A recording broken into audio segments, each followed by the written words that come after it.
Good morning everyone. इस chapter का last topic है केमिकल कोऑर्डिनेशन इन ह्यूमंस। देखिए, ह्यूमंस के अंदर दो तरीके से कोऑर्डिनेशन होता है, नर्वस कंट्रोल और केमिकल कोऑर्डिनेशन। तो ये जो हम नर्वस कोऑर्डिनेशन नर्वस कंट्रोल के बारे में हम पढ़ चुके हैं, ये इस चैप्टर का लास्ट टॉपिक है, केमिकल कोऑर्डिनेशन इन ह्यूमंस। इसके अंदर हम पहले मैं आपको थोड़ा सा ब्रीफ इंट्रोडक्शन दे रही हूँ, उसके बाद हम ह्यूमन के एंडोक्राइन सिस्टम के बारे में डिटेल में पढ़ेंगे। यहाँ पे मैंने कुछ टर्म्स लिखी हुई हैं। देखिए, सबसे पहले मैंने लिखा है ग्लैंड्स। ग्लैंड्स का क्या मतलब है? ये वो वर्ड्स हैं जो बार बार इसके अंदर हमें देखने को मिलेंगे इस टॉपिक के अंदर।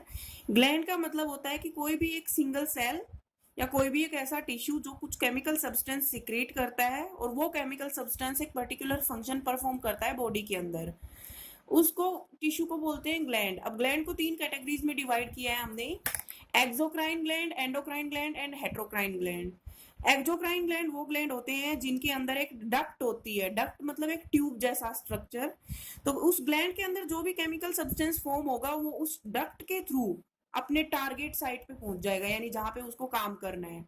जैसे इसमें मैंने एग्जांपल्स लिखे हैं, स्वेट ग्लैंड और सलाइवरी ग्लैंड। दूसरी तरफ है एंडोक्राइन ग्लैंड। ये वो ग्लैंड होते हैं जो डक्टलेस होते हैं, इनके अंदर कोई डक्ट नहीं होती। तो इन ग्लैंड्स का जो सिक्रीशन होता है वो ब्लड के अंदर पहले पोर कर दिया जाता है, और ब्लड के थ्रू बॉडी के डिफरेंट उन एरियाज में लेके जाया जाता है जहां उसकी जरूरत होती है, जैसे कि thyroid gland and adrenal gland. Third type का ग्लैंड है हेट्रोक्राइन ग्लैंड। ये वो ग्लैंड्स होते हैं जो दोनों तरीके की केमिकल सिक्रीशंस फॉर्म करते हैं, एक्सोक्राइन भी और एंडोक्राइन भी, जैसे कि पैनक्रियाज। कैसे? पैनक्रियाज एक हेट्रोक्राइन ग्लैंड है। तो पैनक्रियाज के अंदर इंसुलिन और ग्लूकागोन नाम के हार्मोन फॉर्म होते हैं, वो एंडोक्राइन नेचर हो गया पैनक्रियाज का। और पैनक्रियाज के अंदर जो डाइजेस्टिव एंजाइम्स फॉर्म होते हैं, प्रोटीन्स के डाइजेशन के लिए जो एंजाइम्स फॉर्म होते हैं, वो उसका एक्सोक्राइन फंक्शन हो गया। अब नेक्स्ट इसमें हम क्योंकि ह्यूमंस के अंदर केमिकल कोऑर्डिनेशन पढ़ रहे हैं, तो हम ह्यूमन के एंडोक्राइन सिस्टम के बारे में बात करेंगे। यहाँ पे ह्यूमन का एंडोक्राइन सिस्टम जो होता है वो दो कंपोनेंट से बना है: एंडोक्राइन ग्लैंड्स और hormones secreted by the glands. अब यहाँ पे एक वर्ड आया हार्मोन। तो यहाँ आप देखिए हार्मोन किसे कहते हैं। Hormones are the chemical substances which are formed in very low concentration in one part of body and act on another part of body. Hormones chemical substance होते हैं जो बहुत ही कम concentration में बॉडी के एक पार्ट में फॉर्म होते हैं और बॉडी के दूसरे पार्ट में वो अपना कोई फंक्शन शो करते हैं। नेक्स्ट है टारगेट सेल। टारगेट सेल वो सेल्स होती हैं जिनके ऊपर हॉर्मोन्स काम करते हैं। या फिर मैंने हॉर्मोन्स की केमिकल कुछ प्रॉपर्टीज मैंने यहाँ पे लिखी हुई है जो मैं अभी रीड कर रही हूँ आपके सामने। Hormones are non nutrient substances. Non nutrient का मतलब होता है वो सब्सटेंस जिनका एनर्जी प्रोवाइड करने में कोई रोल नहीं होता।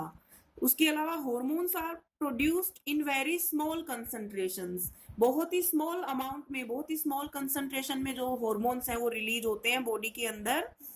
Hormones are synthesised in one part of the body and act on another part of the body. Hormones body के किसी एक पार्ट में फॉर्म होते हैं और वो उनका फंक्शन जो होता है, उनका एक्शन किसी दूसरे पार्ट में होता है।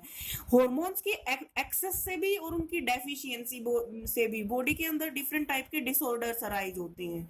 हॉर्मोन्स का केमिकल नेचर डिफरेंट टाइप का हो सकता है। हॉर्मोन्स जो है वो प्रोटीनेशियस भी हो सकते हैं, अमीनो एसिड्स भी हो सकते हैं, पेप्टाइड्स भी हो सकते हैं और स्टेरॉइड्स भी हो सकते हैं। उसके बाद हॉर्मोन्स जो होते हैं वो केमिकल मैसेंजर की तरह काम करते हैं, यानी कि बॉडी की एक जगह से, बॉडी के एक पार्ट से दूसरे पार्ट तक मैसेज को ले जाने का इनका काम होता है। और हॉर्मोन्स जो होते हैं वो जो भी एक्टिविटी होती है उसमें वो कंज्यूम हो जाते हैं। फिर मैंने एक टेबल के द्वारा दिखाया है कि हॉर्मोन्स और एंजाइम्स के अंदर कुछ डिफरेंसेस होते हैं, वो डिफरेंसेस मैंने यहाँ लिखे हैं। सबसे पहला डिफरेंस है केमिकल नेचर। तो हॉर्मोन्स प्रोटीनेशियस भी हो सकते हैं, अमीनो एसिड्स के डेरिवेटिव्स भी हो सकते हैं, पेप्टाइडल नेचर के भी हो सकते हैं, स्टेरॉइडल भी हो सकते हैं। जबकि एंजाइम्स जनरली देखा जाता है कि प्रोटीनेशियस नेचर के होते हैं। इसके बाद नेचर, हॉर्मोन्स केमिकल मैसेंजर्स होते हैं और एंजाइम्स बायोलॉजिकल कैटलिस्ट होते हैं। हॉर्मोन्स जो होते हैं किसी भी एक्टिविटी के कोर्स में कंज्यूम हो जाते हैं, जबकि एंजाइम्स जो है किसी भी एक्टिविटी में कंज्यूम नहीं होते।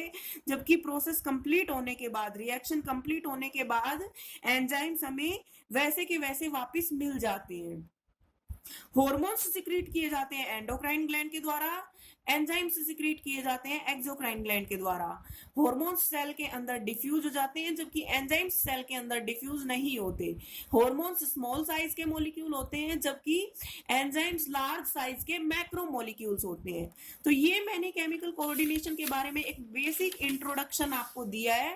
नेक्स्ट वीडियो में बात करेंगे ह्यूमंस के एंडोक्राइन सिस्टम के बारे में।